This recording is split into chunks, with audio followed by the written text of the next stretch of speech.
This is everything you need to know about Centuria and Centuria's first arc, the New Beginnings Arc. If you want more Centuria content, then be sure to subscribe, drop a like to help spread the word about Centuria, and if you're a fan of Chainsaw Man, you should probably like Centuria as it's from one of Tatsuki Fujimoto's assistants, so let's start from the beginning. Centuria is from Toru Kuramori, who before Centuria was known as one of Tatsuki Fujimoto's assistants, which is right down my alley. I like that this has become like a mark of quality in the manga world. Like, Fujimoto is so renowned and so respected that his assistants are all creating these popular manga. That guy truly is a legend, and a gift that maybe will never stop giving. But chapter 1 begins with our introduction to Julian, who is our main character, and from first impressions, he's very likable, as in like the very first page he literally tells us, and shows us, that he is a slave who has never had a single valuable thing in his possession. How can you not like someone who has known no joy? I mean, you want to smother them in joy, right? And that his very existence as a slave is one where you are cast out from birth and denied honor or personhood. Essentially, you are denied freedom. But the real twist here is when he says, "You are perpetually and violently controlled," which to me feels more like an omen of what is to come in this series. I don't know, it's a hunch. Just based on this opening though, I would say that we are in for Julian probably trying to obtain freedom of some kind and finding that one possession he can call his own, which in turn shackles him even further to the responsibilities of being a person, meaning he will find out that life truly is a process of being, well, a slave when you are free.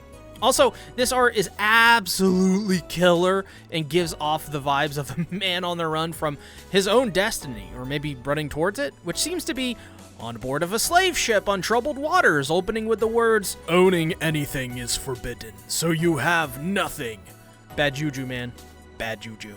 We are first graced with the sight of 100 slaves as they are headed into the Alode zone. Despite the wishes of the navigator, as there is a legend, there is a mythical beast that hungers for sacrifices. Omens or something, right? But that's the thing, they're only going through the edge of it so that they can evade anyone finding them. I am sure that nothing at all could go wrong.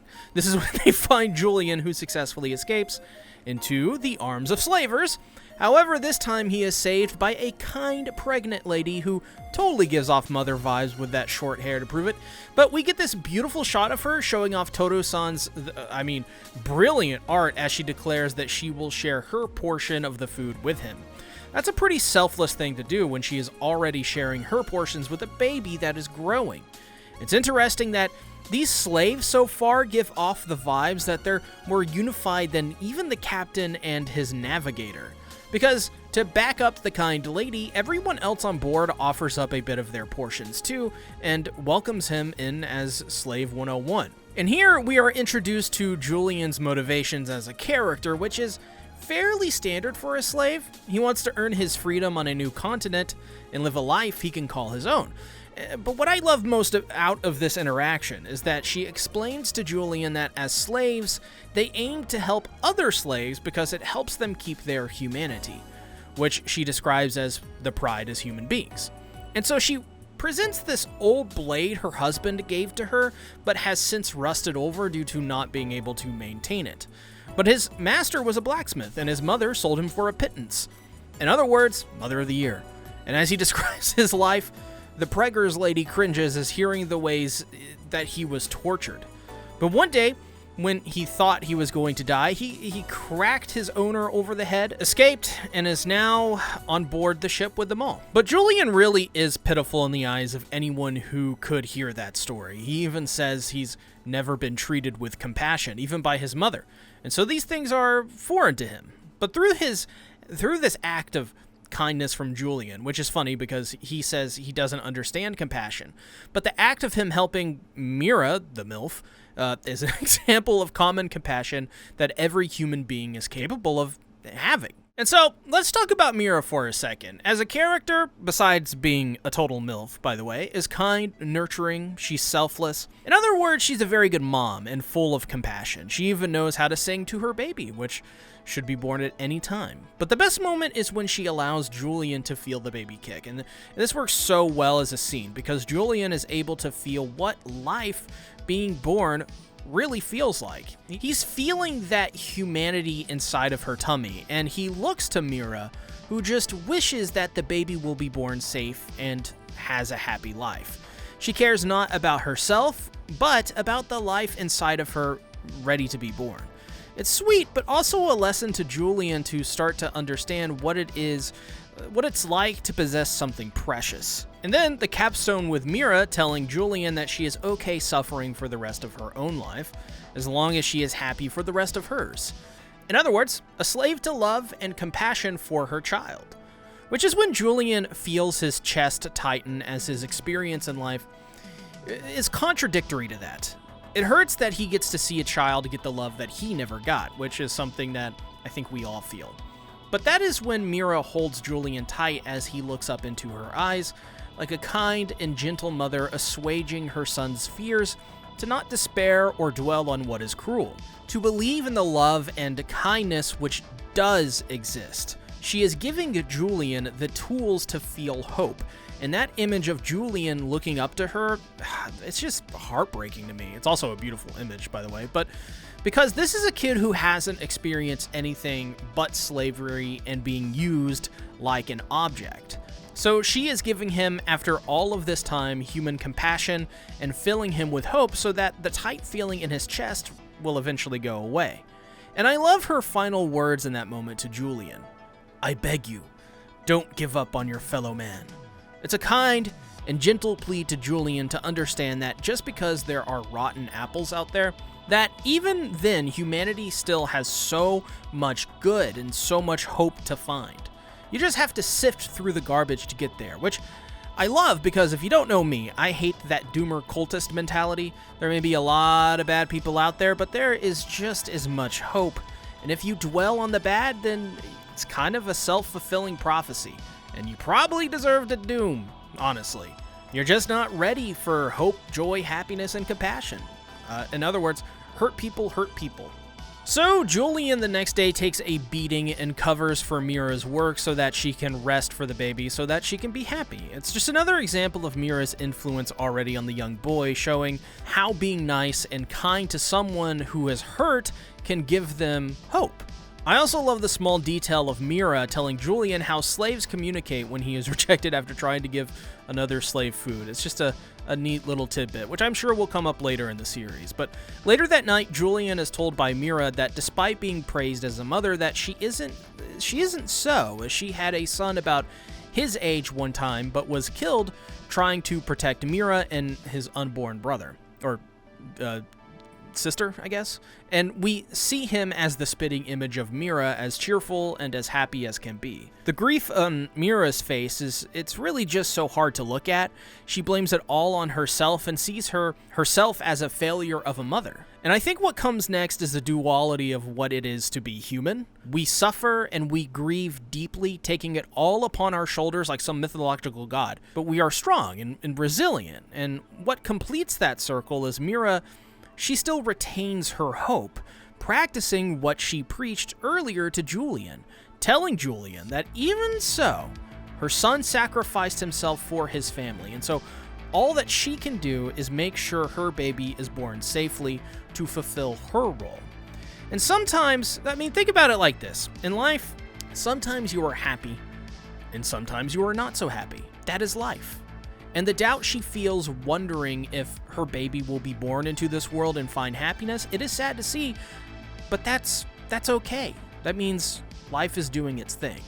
But it is Julian who comforts Meera, telling her from experience that parents mean the world to children and that her love for her baby will find the child and thus probably will be able to find happiness because she knows what happiness is like because she felt it from her mother. So in that moment, Julian realizes that a connection between a mother and child isn't superficial. It is what humans feel when they feel connected. They care for each other because he knows he felt no connection to his mother, despite that being his mother. And what I love about this is that he understands that he can find that connection in this world again from anyone because of what he just experienced with Meera. I think this moment here really shows the two of these characters becoming a family, becoming mother and child. If you're pining for a mother out there, you'll find her one day, kid. I have faith in you. Just don't turn it into anything weird. And so they together experience the night sky and cool sea tactics air, as Meera asks Julian to live with her and the baby together. This moment just broke me because Meera found someone she has a connection with and doesn't want him to leave her side. She will feel better and happy with him there. And she found that connection that makes her forget about the death of her son and fulfills that instinctual need as a parent that they have for that certain connection. It's beautiful, just as the tender image of the night sky, casting down dots of light from the past into their eyes. And so they fall asleep into each other's arms, happy, showing that hope really can be born in the strangest of places. But just as there are people who seek for hope, there are those who try to snuff it out, hating the joy that others feel. This happens when they are suddenly pulled into a load, and the captain tells them he always hated how they can live their lives without a single thought in their head. This man is just heartless and hates basically joy and anyone who doesn't suffer like he does, and thinks they're all just expendable. So his plan is to throw them overboard and collect the insurance money to make some easy profit. And as they are slaughtered one after another, they all do something odd. They protect Meera, Julian, and the unborn child. But this is where the crazy shit happens, and a tentacle monster with boobage? That's a little weird. That was alluded to earlier, emerges from the water and offers them a contract. 1, sacrifice a large number of souls, and 2, sacrifice pure love. And by doing so, the person who sacrifices themselves will obtain the monster's power. Julian initially, obviously, wants to sacrifice himself, but it's subverted because Meera, who relives the horror of losing her son, which makes her refuse his wishes, and in turn offers herself as the sacrifice. So she pulls out the blade Julian restored, and brutally just, this is so hard to watch, slices open her belly to give herself a C-section of sorts, and gives the child to Julian as her guts hang out as his new sibling. And so she names the child Diana, as she is bleeding out, and gives the baby and the blade to Julian, telling them both she loves them so much. And a scene that made me so sad watching it. You have no idea how sad this was. But from there, we are witness to a massacre as Julian gains 100 lives and the power, speed, and strength of the 100 slaves that were sacrificed. I love how the captain tries to pay him off to help him out, as if money means anything at all to a slave. I mean, think about it. Money is just supposed to be a tool used to help people obtain the things they need, but instead, to him, it's nothing but a means to an end. So of course, Julian wouldn't respect money. Why would he? He is a slave, and the thing that means so much more to him is the memory of Meera and the baby he now has in his possession that he must take care of. I have to say, this was an incredible first chapter that had some of the most powerful imagery I've seen in recent manga. The art was absolutely insane, and I love the designs of the characters in the world too.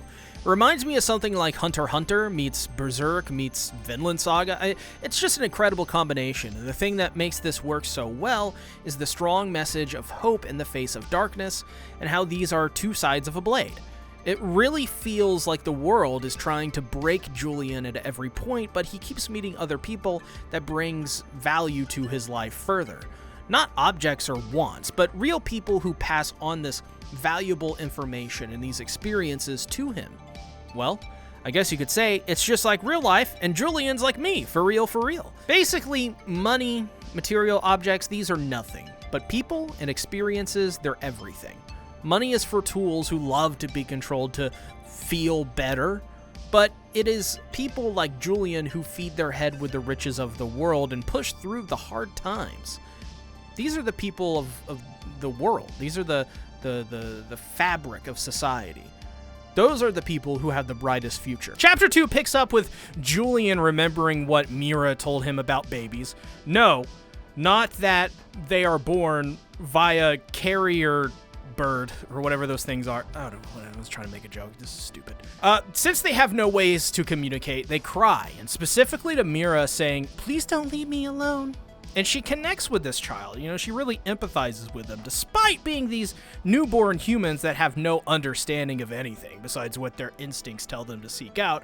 It really is this empathetic message, but one that I think describes what a motherly instinct is. How does a mother care for her child? Well, by reassuring them, because they themselves feel what their baby feels too. She tells Julian that the way to soothe their worries is to tell them you will always be with them. And I like that message because it is shown through Meera that it calms her as well.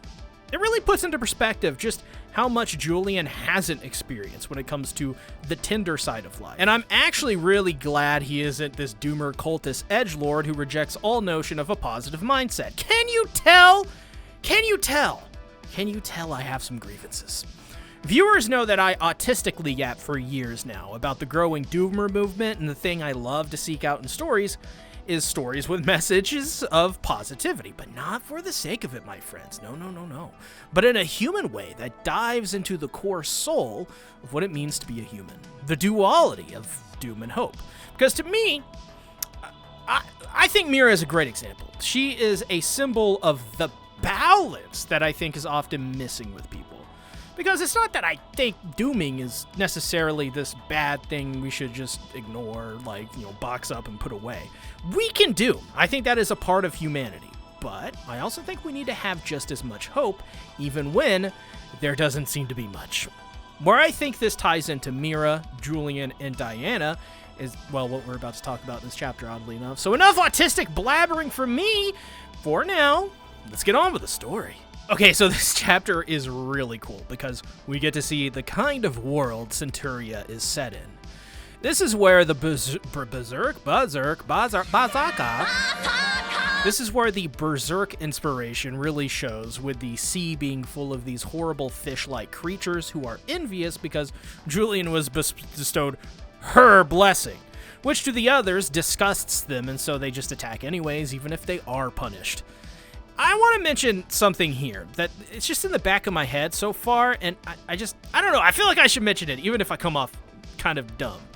Thematically, I do feel it is somewhat significant that the monster which gave Julian his power is also a woman. And Meera, being a woman, I think, is the woman who gave Julian his little sister Diana and the glimpse of what it was like to have a mother. I don't know, it just feels like the author wanted this idea of a woman being a central figure in Julian's life, something that will come into play later on. In other words, I think Julian probably has really bad mommy issues, but I think that in of itself is so interesting to him, of course. Not the mommy issues part, but MILFs are pretty nice, okay? Okay? I don't know what the hell I just said next. So Julian, acting on instinct, sort of like a mother, if you ask me, dives into the water to face the monsters in their own environment. This entire fight was absolutely insane, and I loved the designs of the monsters. Many won't know this about me, even my own friends, but I actually love monster design in general. To me, the best monster designs of all times are things like the Xenomorph, the Thing, or like the God Hand from Berserk. If you can count that. I wanted to put an anime example in there. But, well, in fact, I think Meera's monster design, while being a little goofy sometimes, is largely just beautiful in its grotesque nature. These sea monsters are pretty good, though. They seem like more like armored fish, which grounds them a bit more, but I do think giving them a voice and tentacles makes them pretty terrifying nonetheless. I also love the brutality of this manga so far. Like, Julian gets absolutely ripped apart by this monster, but pulls through, seemingly at least, until he is poisoned. And this is where I really started to get invested in the series as a whole. It seems the main two stakes are a clashing of the finite but insane number of lives that Julian has, which is 101, and his responsibility to raise and protect Diana. I hope that as the series does continue, the ticking counter on his life comes more and more into play. Maybe it could lead to some very emotional storytelling later on. Who knows? This series is already pretty emotional enough. I feel like we're definitely gonna have some I think we're gonna have some tear jerkers later on for sure. So the sea monster tries to talk its talk and get Julian to give in and just die so that he can see Meera again. It's very sly, very deceptive, and it shows that in the short amount of time they knew each other, that Meera had such a defining impact on Julian. I mean, think of it this way. As he remembers the face of Meera, he sees his mother, his real mother, and remembers the day that he was sold by her, and the happy look on her face as she willingly left him behind, but not because he was looking at her, or not because she was looking at him, she was looking at those coins. He felt betrayed in that moment and was stricken by the fact she never even looked back at him. She just willingly sold him and was happy to get rid of them. No bond, no connection. But the interesting part is we see Meera's face, which is this image of beauty and strength where we only see the back and side profile of his real mother's face. Meera faced Julian when she sacrificed herself for him and Diana. Julian's mother turned her back on Julian by sacrificing him. To my surprise, they sort of addressed this immediately after I thought of all of this. But in this story, Julian remembers her warmth and the anguish he felt when losing her. And honestly, I may just be way into MILFs at this point, but I get a giggle when we see this image of a fake Meera holding open her arms and inviting Julian into her embrace, like some fucking classic, look at me, I'm a MILF pose, come here, boy with mommy issues, you know, that kind of thing. But I don't know why, but I just thought for a moment that it would be really funny as well if that was Meera, like, what she would actually say, probably like, you little shit, you thought I died, come and get me! But really, very sad. I'm crying so much from laughter. I mean sadness. But as she sees this, we understand what Julian wants deep down in his soul. Someone who wouldn't leave him all alone. That right there is brutal, and a real look into, I think, what we all kind of want at the end of the day. For Julian, it seems he seeks that through a mother figure, but all of us in some way seek a kind of connection, whether it's romantic or platonic, with someone who will stay with them for life. A friend, a true friend, with a strong bond and a connection. And when he hears Diana crying, she remembers what Meera taught Julian, what babies need to hear when they cry. So Julian then, I guess, inks everywhere and kills that monster because he is a dad mom with a mission. Protect his little sister. And at the end, they reach the shore. No more water for us. We're landlubbers now, boys. But oh my god, man, I really love Centuria thus far. Everything about this series is just so spectacular, and I love the message of family, friends, and bonds, and how each bond is unique and serves to fulfill a role or purpose. Makes me wonder the different kinds of bonds that Julian will have with other characters in the series. Because I don't think that Julian will find that he is good at just this one specific role with people. Different people probably will mean different things to Julian and vice versa. So the chapter begins picking up from chapter 2, where Julian and Diana have reached shore, but Julian is a little worse for wear. He's hungry, he's exhausted, but he unknowingly bumps into quite the interesting young girl with what looks to be an explosion of hair, or maybe it is just an explosion that nobody questions. Either way, very nice hair. I also think it's rather cute that the fish is still alive and struggling for its mortal life. But it seems so far that this girl is friendly until this person in a giant suit of armor looking like a Dark Souls boss fight comes walking their way. Whoo, getting the vapors just looking at it. Even Julian is intimidated at their presence and instinctively tries to protect the fish girl with the explosion hair. Turns out, though, they're both friendly, and the explosion hair girl is named Titi, who let me tell you, I read her name as something different, but, and that gigantic Skyrim mod looking person is named Angval. Immediately upon hearing some of Julian's story, they both invite them in for goat's milk and shelter. Honestly, I'm not gonna lie, I like their vibes, but the vibes in other series tell me to not trust good vibes. We'll see what happens, but honestly, I'm expecting them to be cannibals. Though, they tend to Julian's wounds, as for them, it wouldn't sit right if they just left the wounds to the open air. Angval immediately takes notice of how quick these strange wounds on Julian seem to heal up. And Julian himself notices too, and notices how he was able to breathe underwater. No doubt he is either an Argonian or just, she's got that power from the fish lady, who knows. But what is really fascinating, so many Skyrim references today, wow. But what is really fascinating is the fact he notices the more he uses these powers, the more his body seems to adapt. And I wonder if this will turn into like a yin and yang dynamic, just a mild theory, hear me out here, where if he uses his power more, he loses more of his humanity. And that begs the question, what happens if he loses all 101 lives? Is he dead? Or does the fish lady come for his soul or something like that? Interesting thoughts for sure, but Julian gets dressed in Angval's oversized clothing, which, I'm not gonna lie, actually fits him in a way. Like, he looks super cute in them. I'm not gonna lie, maybe I'm just used to tight clothing because that's just kind of like the thing right now, but I like it. I actually really like it. And he does seem to have a cute side when he sees all of this food as he is overcome with gratitude. Maybe that's the slave in him that makes him extremely, like, I don't know, a good word at the moment, actually, but I get the sense that he wants to pay back each and every little thing given to him, if that makes sense. But I do like how Angval reassures him that they are not doing this for any other reason than to care for him and the baby. So, in other words, so far, seemingly very good people, but what exactly is that bread, Titi? What is that bread you're eating made out of, huh? Human brain? But Julian, trying to rationalize why this is happening once again, remembers Meera telling him why the slaves helped him, to keep their pride as human beings.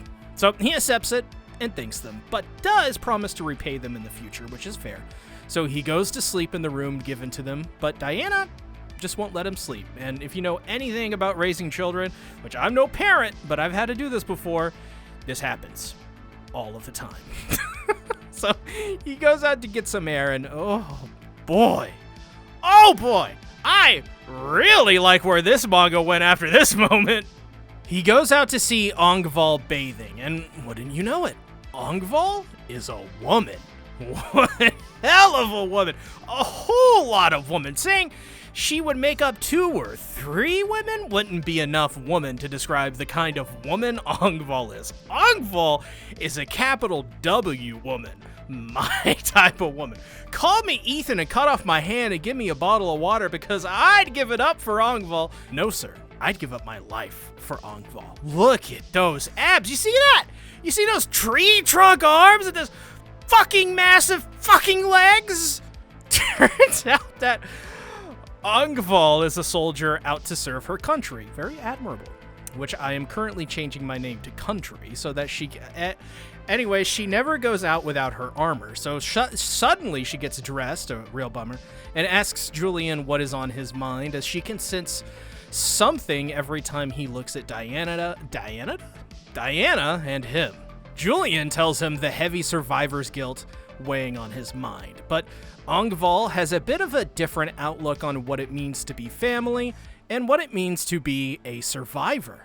To Angval, family isn't blood relation, it is what you make of it. Adam Sandler joke here. There is no kind of family that is wrong, it's just family or not. So instead of asking him how they can be a family or judging him on his thoughts, she asks what he wants to provide Diana.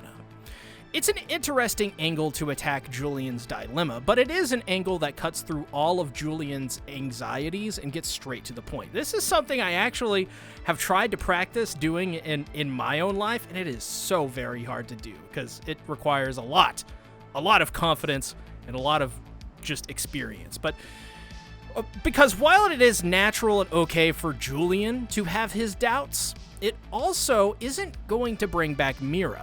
So Angval is telling Julian in a sense to focus on what he can do now rather than what he should have done in the past. And what he wants for Diana are many things, but amongst them all is love.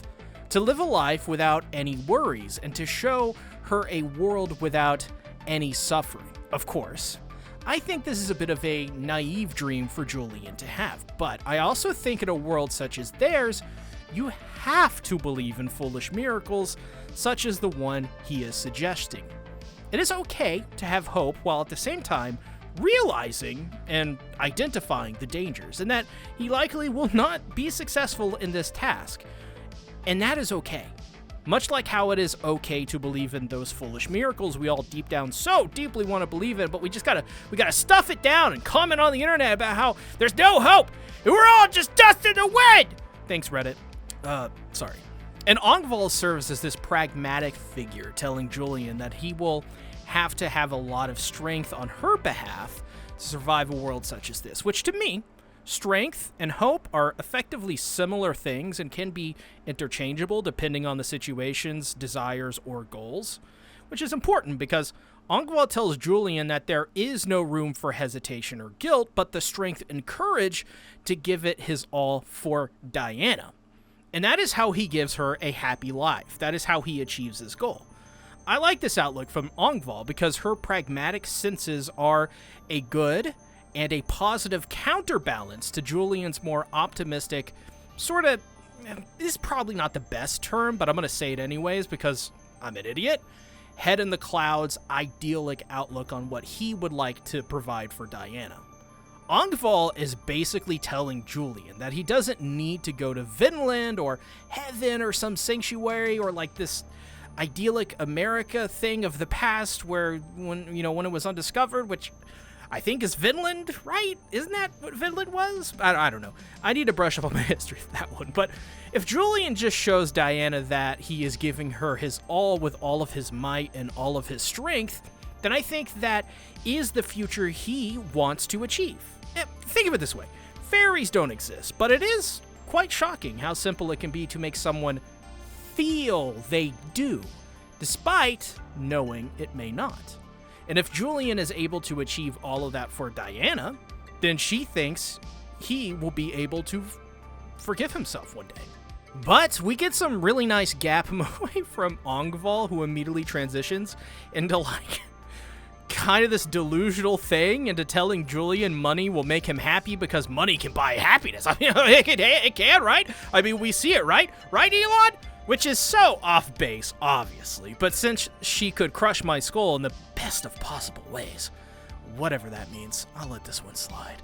So she promises to help Julian look for a job after he rests a little bit and pats his head, wish it were me. I also like the positivity of Angval, who tells Julian that he shouldn't try to do everything on his own, especially when he is grieving. He needs to let his physical and his mental wounds heal a little bit. It's a nice and kind moment for someone as big as Angval, but she's actually this kind and pleasant lady soldier.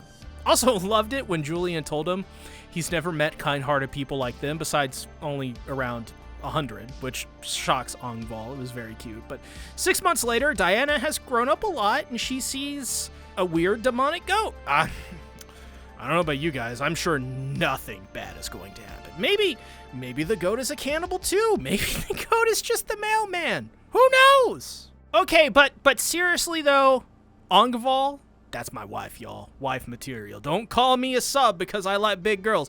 I will climb that mountain and I will chop her down with the edge of my hand. I actually really do like her personality though, like truth be told. It's the kind of personality I go for in women in real life. I love that fire in a woman's belly. Also reminds me of Annie Lanhart too, with how pragmatic she is. But the difference with Angval is that she doesn't seem as doomeristic as Annie can be at times in Attack on Titan. She's got a warmth that Annie seems to lack, I guess is what I'm saying. In Chapter 4, though, depression is fun, according to the creator of Centuria. It picks up from Chapter 3 with a flashback, just really diving into the inner workings of a slave owner, how they think and how being owned really changes the wiring of a human's brain to act like property. Julian's former owner planned to kill him only because, in his mind, since his mother sold him, that there really isn't a life worth living. In this society, it is a death sentence to, I guess, be sold by parents into slavery. So because of that, in his position, he is safing himself. On the slaver's side, he's simply thinking of this as business, but in reality, we all know what this guy is doing and why it's bad. We don't really need to go over that much, but what this does to Julian is that it implanted within him this need to act and really live in a transactional way. He can't do anything without having to repay his work with more work. It's how he communicates with this world. So Julian, Angval, Titi, and Diana go to town to help Julian find a job. He finds someone offering one, but only if he is able to clear a 10-meter deep collapse of an iron mine. This is kinda insane because the deeper it goes, the bigger the rocks get. and by the end of it, he is crawling and sweating because he can't stand. It's funny because this actually reminded me of that old story about John Henry. I forget what it was and how it went exactly. I think it's an old American legend of a slave who cleared an entire mine of rubble or something of that nature with his sledgehammer, only to by the end have a heart attack and die. I don't know if this was a direct reference to that, but John Henry is one of my favorite old American folklore, even though I can't remember it. It's a fascinating story to look into. But eventually, when he collapses, the spirits of the 100 slaves inside of him tell him that they can rely on them if he needs it and is weak. Though Julian instead nuts up and does it all by himself. Now, the reason for that is because I feel as if he wanted to prove something to himself, nothing else. That he isn't weak or needs to rely upon others all the time to get things done. He doesn't want to rely on everyone all of the time. Sometimes he needs to keep those promises to himself. And while it could have been very easy for him to use his powers, he chose not to, and in turn gained a newfound appreciation for himself. I wonder though, would you guys have used this power or have just done it yourself? Because right now, the only difference in the short-term outcome is that he did the work and is tired. That's all. Otherwise, the outcome would probably have been the same either way. Except in the long term, he would have kept his dignity as his self. So, which one do you guys prefer? Another moment is when he tells the spirits of the slaves that they shouldn't go easy on him because he is trying to bring them peace, and he can't do that if they don't trust him. So this is a subtle callback to when they offered him food on the ship. He wants to repay that act of generous kindness by allowing them peace. It also establishes that Julian feels guilt for using this power because to him it would be waking those spirits up again and denying them peace after they had already passed. On top of that, what is the point of doing any of this work if someone else would do it for him? It cancels out his efforts entirely because he doesn't have to rely on himself at all, but others. He's being responsible, I think, and holding himself accountable by doing this. In return, he earns the respect of the others, gets the job, a bag full of gold, and we, as the readers, get this ultra cute piece of art of Julian, who is happy and proud of what he has accomplished. So, by the end, Julian finally gives Meera a proper burial site by taking the blanket stained with her blood and burying it and erecting a cross in her memory in which he prays to. It's sweet and shows that Julian is deciding to settle down in the village, and he feels comfortable making this the spot where he will raise Diana, who can now crawl. Oh my gosh, this is just adorable. But yes, this was a very cute chapter, very simple, but shows some of the ways that Julian is starting to grow thanks to Angval and Titi backing him up. It's really wholesome and is Julian's own little found family. Plus, Diana is happy too, which I bet eases Julian's mind a lot. If you were to try and boil down Centuria's first arc for first-timers for the purpose of converting them to Centuria readers, of course, this is what I would say. Centuria is a story that is like a really tasty and delicious cake. It takes the best elements from Berserk, such as the dark fantasy elements like its art styles, which is reminiscent of Kintaro Miura and Tatsuki Fujimoto, and blends it with Vinland Saga's pacing and world building. This is your cake batter, your flour, eggs, sugar, the real meat of the cake. Now, surprisingly, the icing on top is something more akin to Fruits Basket in that it narrows everything around it into a set of characters and keeps it grounded by having the main theme of the story, having it focused on family and how it can affect a person or individuals. In other words, Centuria is more or less a grand dark fantasy about how love can bring you new beginnings.